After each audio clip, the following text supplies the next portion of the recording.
نبی پاک سید عالم صلی اللہ علیہ وسلم کی بارگاہ میں دو عورتوں کا مقدمہ لایا گیا. یا رسول اللہ صلی اللہ علیہ وسلم، ایک عورت نماز پڑھتی ہے، صدقہ کرتی ہے، عبادت گزار ہے، لیکن حضور زبان اس کی ٹھیک نہیں، رویہ ترش ہے، تلخ بولتی ہے، اپنی گفتگو کے اندر وہ لوگوں کی بے عزتی کر دیتی ہے، رسوائیاں کرتی ہے، دل توڑتی ہے. اللہ کے رسول نے فرمایا جہنمی ہے وہ بیوی. کہتے بس زبان کی تیز ہے، تو یہ زبان ہی تو ہے جو تباہی کرتی ہے. صدقے کدھر گئے، نمازیں کدھر گئیں؟ کا سب کچھ صحیح ہے، عبادت گزار ہے. سن لیں مسند امام احمد بن حنبل کی حدیث، حضور نے فرمایا جہنمی ہے. لے جائے اٹھا کے اپنی نماز، حج زکات سارا کچھ دوزخی ہے، لوگوں کے دل گھائل کرتی ہے.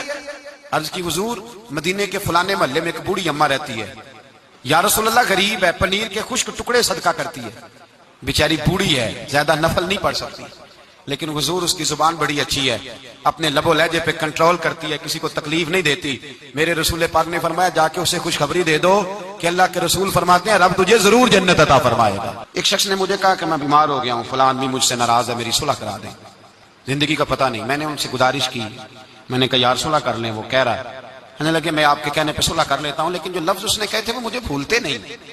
اس نے میری والدہ کے بارے میں، میرے والد کے بارے میں، میرے بھائی کے بارے میں، میرے بارے میں، فلاں کے بارے میں، میرے خاندان کے بارے میں، وہ جملے میری آنکھوں کے سامنے، اس کو نہیں کہنے چاہیے. اس کے لفظوں کی وہ کڑواہٹ اب بھی جب وہ سامنے آتا ہے تو وہ لفظوں کی کڑواہٹ مجھے بھولتی نہیں، وہ میرے لیے سہانے روح ہو گئی. اگرچہ بھول جانا چاہیے، حکم شرع یہی ہے، لیکن لفظوں کے اندر جو سختی ہوتی ہے، جملوں کے اندر جو تلخی ہوتی ہے، وہ انسان کو کبھی بھولتی نہیں. وقت گزر جاتا ہے، ہم تھوڑی دیر کے لیے اپنی زبان کو اگر قابو میں رکھ لیں، پابندی لگا لیں، کچھ دیر کے لیے اپنے پر کنٹرول کر لیں، تو ہو سکتا ہے بہت ساری روحوں کو ہم گھائل کرنے سے بچ جائیں. میرے بھائی اپنی زبان کو کنٹرول میں، اس لیے میرے نبی پاک علیہ الصلوۃ والسلام نے فرمایا پہلوان وہ نہیں ہوتا جو کھاڑے میں اترے تو سامنے والے کو گرا دے. پہلوان وہ ہوتا ہے جس کو جب غصہ چڑھے تو اپنے آپ پہ قابو پا لے، اپنے آپ کو کنٹرول کر لے، اپنے جذبات پہ قابو رکھے. میں مسند امام احمد بن حنبل کا حوالہ دینے لگا ہوں. اگر آپ کی زبان ٹھیک نہیں تو ضائع ہو جائے گا سارا کچھ.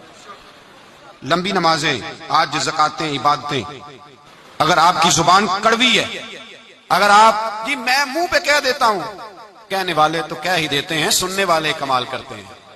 سننے والے کمال، میں نے سنائی ہے چار، کمال کی بات کی ہے تو نے. یہ کس قسم کا تیرا انداز ہے گفتگو کا؟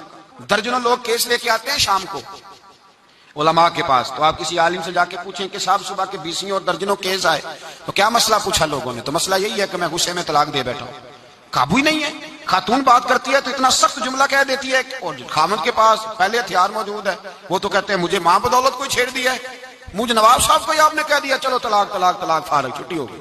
میرے نبی پاک سید عالم صلی اللہ تعالی علیہ وسلم نے کبھی کسی شخص کی سخت گفتگو کے جواب میں بھی سخت جملہ نہیں بولا، نرم